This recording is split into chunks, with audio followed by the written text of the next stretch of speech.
नमस्कार दोस्तों, आज एक बार पुनः आप सभी के सामने एक ज्ञानवर्धक और एक प्रेरणादायक कहानी लेकर हाजिर हुए हैं। दोस्तों, गाय माता ने बताया है कि आखिर मनुष्य गरीब क्यों रहता है। दोस्तों, आज की कहानी में मनुष्य के गरीब होने के 3 कारण बताए हैं और यह कारण आज कलयुग के समय में सत्य है। तो दोस्तों, आज की यह कहानी बड़ी ही ज्ञानवर्धक और बड़ी ही प्रेरणादायक है। इसीलिए आप सभी दर्शकों से यह गुजारिश है, आज की इस कहानी को पूरा जरूर सुनिएगा। दोस्तों, आज की इस कहानी को सुनने के बाद में कोई भी मनुष्य कभी गरीब नहीं रहेगा, परंतु दोस्तों, उससे पहले आप लोगों को इस कहानी को पूरा अवश्य सुनना चाहिए।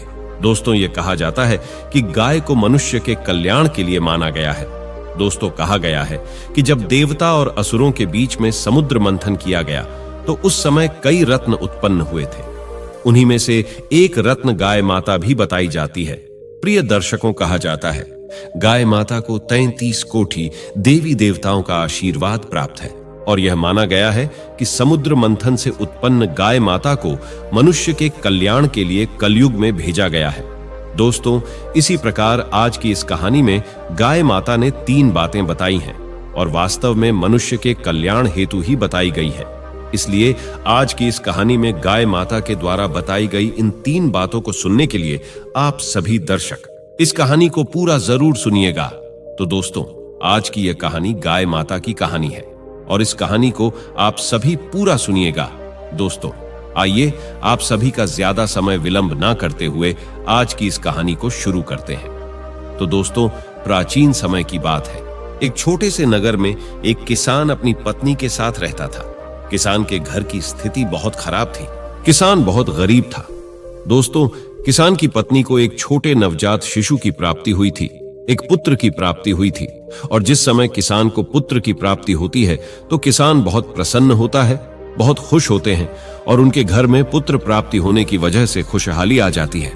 परंतु दोस्तों, जब किसान का छोटा सा नवजात शिशु धीरे धीरे बड़ा होता जाता है तो उसे दूध की अधिक आवश्यकता होती है और किसान के घर में ऐसा कोई पशु नहीं था कि जिसकी वजह से किसान उस पशु का दूध निकालकर अपने उस बेटे को, अपने उस पुत्र को पिला सके। तो दोस्तों, उसके बाद में किसान इस बात को लेकर बहुत सोचता है और उसके बाद में किसान को एक उसका मित्र आकर बताता है कि हमारे ही इस नगर से कुछ मीलों दूर एक वन में एक ऋषि रहते हैं और उनके पास बहुत सुंदर गाय है। अगर आप उस गाय को उस ऋषि से मांग कर, उस साधु से मांग कर लिया आते हैं तो आप अपने पुत्र को दूध पिला सकते हैं। दोस्तों, जैसे ही उस किसान का मित्र किसान से कहता है तो किसान दूसरे दिन सुबह के समय ही अपने घर से उस नगर से मीलों दूर उस वन की तरफ जाने लगता है और चलते चलते उसे शाम हो जाती है। मगर वह किसान उस ऋषि के पास पहुंच जाता है और ऋषि मुनि के पास जाकर वह किसान उन्हें प्रणाम करता है और प्रणाम करने के बाद में वह किसान उस रिश्ते से कहता है कि यह ऋषि, मैं इस वन से मीलों दूर एक नगर से आया हूं और मैं अपने पुत्र के लिए एक गाय लेने के लिए आया हूं, क्योंकि मेरा जो पुत्र है वो अभी बहुत छोटा है और उसे दूध की बहुत आवश्यकता है। इसलिए मैं आपके पास इस गाय को लेने के लिए आया हूं और मैं आपसे यह निवेदन करता हूं कि कृपा करके आप मुझे इस गाय को दे दें, जिससे मैं इस गाय को अपने घर ले जाकर अपने पुत्र की दूध की भूख को शांत कर सकूं। दोस्तों, उसके बाद में वह किसान उस ऋषि से कहता है कि महाराज जी, आप जो भी चाहोगे, जितने भी चाहोगे, उतनी मुद्रा में आपको दे दूंगा, परंतु इस गाय को आप मुझे दे दीजिए। दोस्तों, उसके बाद में और वह ऋषि उस किसान की बातों को सुनकर हंसने लगते हैं और कहते हैं कि प्रिय बालक है, अगर तुम्हारे पुत्र के दूध की भूख है तो तुम अपने पुत्र के लिए इस गाय को निःशुल्क ले जा सकते हो, परंतु मैं इस गाय को तुम्हें देने के एक भी पैसा नहीं लूंगा, क्योंकि मैं एक ऋषि हूं और ऋषि को और साधु और वनवास काटने वाले इंसान को धन की कोई आवश्यकता नहीं होती है। इसलिए तुम इस गाय को निःशुल्क ही ले जा सकते हो, परंतु इस गाय को ले जाने से पहले मेरी कुछ शर्तें हैं और उन शर्तों को तुम्हें मानना होगा। तो दोस्तों, उसके बाद में वो ऋषि उस किसान से कहने लगते हैं कि हे किसान, कहते हैं कि जिस घर में गाय माता जाती है उस घर में हमेशा सुख और समृद्धि और लक्ष्मी और वैभव गाय के पीछे पीछे जाती है, क्योंकि गाय को 33 कोटि देवी देवताओं का आशीर्वाद है और इसी कारणवश जिस घर में यह गाय माता जाती है उस घर में सुख और समृद्धि साथ ही जाती है। इसलिए तुम हमेशा इस गाय को इसकी भूख प्यास के उपरांत भोजन, चारा और पानी और इसके रहने और बैठने की व्यवस्था समय समय पर और ठीक ठाक रखना। दोस्तों, उसके बाद में वह ऋषि उससे कहते हैं कि हे किसान, यह भी कहा जाता है कि जिस घर में गाय माता जाती है उस घर में कभी भी धन की कमी नहीं होती है, क्योंकि घर में गाय माता जाती है उस घर में गाय के पीछे पीछे रिद्धि सिद्धि के दाता और भाग्य का विधाता जाता है, यानी कि माता लक्ष्मी के मानस पुत्र भगवान श्री गणेश जी भी जाते। इसलिए तुम इस गाय को रोज सुबह उठते ही एक रोटी अवश्य खिलाया करना। अगर तुम इस गाय को रोज सुबह उठते ही एक रोटी खिला दोगे तो उसे भगवान श्री गणेश तुमसे प्रसन्न हो जाएंगे, जिससे तुम्हारे घर में कभी भी धन की कमी नहीं होगी। तुम्हारा दुर्भाग्य समाप्त होकर तुम्हें और तुम्हारे घर को सौभाग्य की प्राप्ति होगी। दोस्तों, उसके बाद में वह ऋषि उस किसान से कहते हैं कि हे किसान, अगर तुम्हें इस गाय को अपने घर लेकर जा रहे हो तो कभी इस गाय का तुम शोषण करने के बाद में इसे छोड़ मत देना। कहीं तुम इस गाय को अपने घर ले जाने के बाद में और इसका फायदा उठाने के बाद में, यानी कि जब तक यह दूध दे और जिस दिन दूध देना बंद कर दे तो उस दिन इसे छोड़ मत देना। अगर तुम ऐसा करते हो तो उसी दिन से तुम्हारे बुरे समय की काली बन जाएगी। दोस्तों, यह बात कहकर वह ऋषि उस किसान को जाने के लिए कहता है और फिर वह किसान अपने पुत्र के लिए उस गाय को लेकर अपने नगर की ओर आने लगता है। और फिर वह किसान जैसे ही अपने घर आकर पहुंचता है तो वह किसान उस गाय माता को हरा चारा खिलाने लगता है और उसे एक अच्छी और स्वस्थ जगह पर और एक पानी के स्थान पर बांध देता है। दोस्तों, उसके बाद में वह किसान उस गाय की खूब देखभाल करता है और वह गाय और किसान को दूध देने लगती है और वह किसान उस गाय के द्वारा दिए गए उस दूध को अपने बेटे को पिलाकर अपने बेटे की भूख शांत करता है। दोस्तों, जिस दिन से वह किसान उस गाय को अपने घर में रखने लगता है और उसकी देखभाल करने लगता है, उस दिन के बाद किसान के अच्छे दिन आने लगते हैं और वह किसान देखते ही देखते पूरे ही गांव में धनवान होने लगता है और पूरे नगर में बहुत अच्छा एक घर बना लेता है। दोस्तों, जिस दिन भर के साथ अपने किसी कार्य को लेकर घर से बाहर जाता तो वह अपनी पत्नी से इस बात को बोलकर जाता कि गाय माता को किसी चीज की कमी नहीं होनी चाहिए। दोस्तों, इस तरह वह किसान गाय माता की खूब देखभाल करता और गाय माता उस किसान को जागृत रूप से परिचय देती रही। परंतु दोस्तों, फिर एक दिन की बात है, वह गाय दूध नहीं देती है। जिस दिन वह गाय दूध नहीं देती है तो वह किसान कुछ नहीं सोचता है और सोचने लगता है कि हो सकता है कि कोई भी कारणवश गाय ने आज दूध नहीं दिया हो। परंतु दोस्तों, जैसे ही दूसरा दिन आता है तो उस दिन भी गाय दूध नहीं देती है और देखते ही देखते गाय दूध देना बंद कर देती है।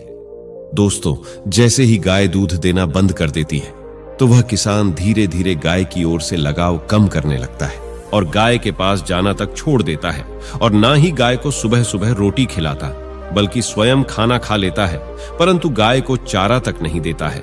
दोस्तों, उसके बाद में जब गाय माता को समय समय पर भोजन नहीं मिलता है तो गाय माता बहुत ज्यादा कमजोर हो जाती है और फिर एक दिन वह सेठ गाय माता के पास आता है और गाय माता को देखकर बहुत क्रोधित होता है और गाय को अपने स्थान से खोलकर जंगल की ओर जाने लगता है और जंगल में जाकर के छोड़ देता है। दोस्तों, उसके बाद में उस दिन भर किसान उस गाय को जंगल में छोड़कर आ जाता है। जैसे ही घर आता है तो उस किसान का जो पुत्र था, जैसे ही किसान आकर देखता है तो किसान का पुत्र बीमार हो जाता है। दोस्तों, जैसे ही किसान का पुत्र बीमार होता है तो उस समय किसान के पास बहुत धन होता है। तो उस समय किसान अपने पुत्र को एक अच्छे वैद्य के पास लेकर जाता है और वैद्य के पास ले जाकर वैद्य से कहता है कि हे वैद्य महाराज, मेरे पुत्र का स्वास्थ्य बहुत खराब हो चुका है।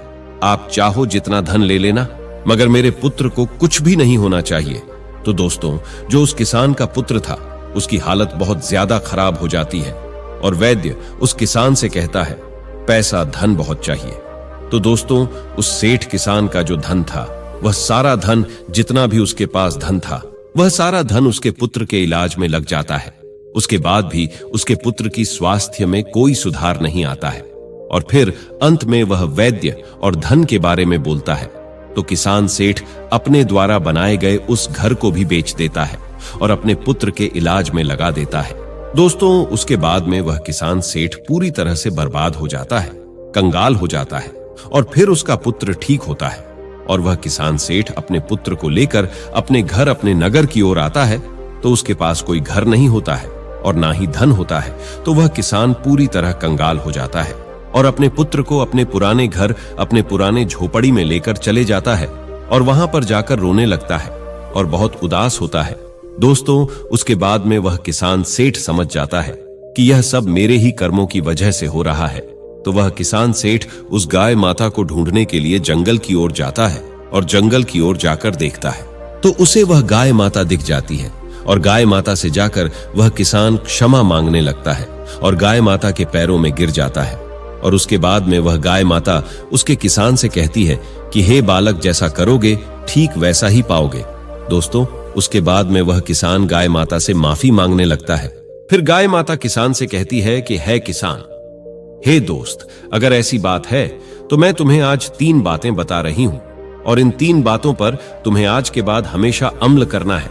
तो दोस्तों, उसके बाद में गाय माता उसको 3 बातें बताने लगती है और कहती है, हे किसान, पहली बार कभी भी किसी भी मनुष्य को अपने मित्र के साथ छल नहीं करना चाहिए, क्योंकि जो मनुष्य अपने मित्र के साथ छल करता है या फिर अन्य किसी व्यक्ति के साथ छल करता है या फिर उसका शोषण करता है, उसका फायदा उठाता है, वह मनुष्य अपने जीवन में कभी सुखी नहीं रहता है।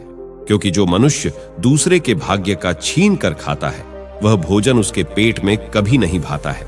इसलिए कभी भी किसी भी मनुष्य को किसी के साथ छल और उसका फायदा नहीं उठाना चाहिए। दोस्तों, उसके बाद में गाय माता दूसरी बात बताने लगती है कि कभी भी हमें अपने समय पर, अपने धन पर और अपने मन पर अपनी इच्छाओं को हावी नहीं होने देना चाहिए। क्योंकि जो मनुष्य अपने समय पर और अपने धर्म पर और अपने आप पर गर्व करता है, वह मनुष्य हमेशा जीवन में कहीं ना कहीं अवश्य ही ठोकर खाता है। क्योंकि दोस्तों, हर मनुष्य का समय एक जैसा नहीं होता है। क्योंकि कभी देखा जाए तो हमेशा कभी भी देख लेना, जो पहाड़ों में और जंगलों में पत्ता होता है, वह पत्ता कभी पत्थर के नीचे होता है तो कभी पत्थर पत्ते के ऊपर होता है।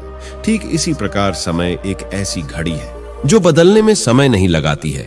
इसलिए कभी भी किसी भी मनुष्य को अपने समय पर, अपने धन पर और अपनी मन पर गर्व नहीं करना चाहिए।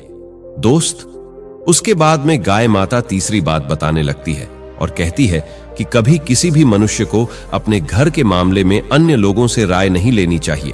क्योंकि दोस्त कहा जाता है, घर में लड़ाई झगड़ा हो और अगर हम उस झगड़े के बारे में हमारे पड़ोस के अन्य लोगों से किसी भी चीज के बारे में राय ले रहे हैं, तो वह लोग हमेशा काम को बिगाड़ने के बारे में ही सोचते हैं। इसलिए कभी भी अपने किसी कार्य के लिए अन्य लोगों से नहीं पूछना चाहिए और साथ ही अपने घर की बातों को अन्य लोगों को नहीं बताना चाहिए। दोस्तों, यह 3 बातें गाय माता उस किसान को बताती हैं और किसान फिर से उसी समय गाय माता को अपने घर की ओर फिर से ले जाता है और ले जाने के बाद में गाय माता की सेवा करता है और गाय माता के द्वारा बताई गई उन 3 बातों पर अमल करता है। और दोस्तों, देखते ही देखते वह किसान फिर से धनी होने लगता है और उसका अच्छा समय आने लगता है। तो दोस्तों, आपको आज की यह कहानी कैसी लगी, कमेंट बॉक्स में जरूर बताएगा। साथ ही उम्मीद करते हैं कि आप सभी को आज की यह कहानी पसंद आई होगी, तो इस कहानी को लाइक और शेयर जरूर कर दीजिएगा। धन्यवाद। नमो बुद्धाय।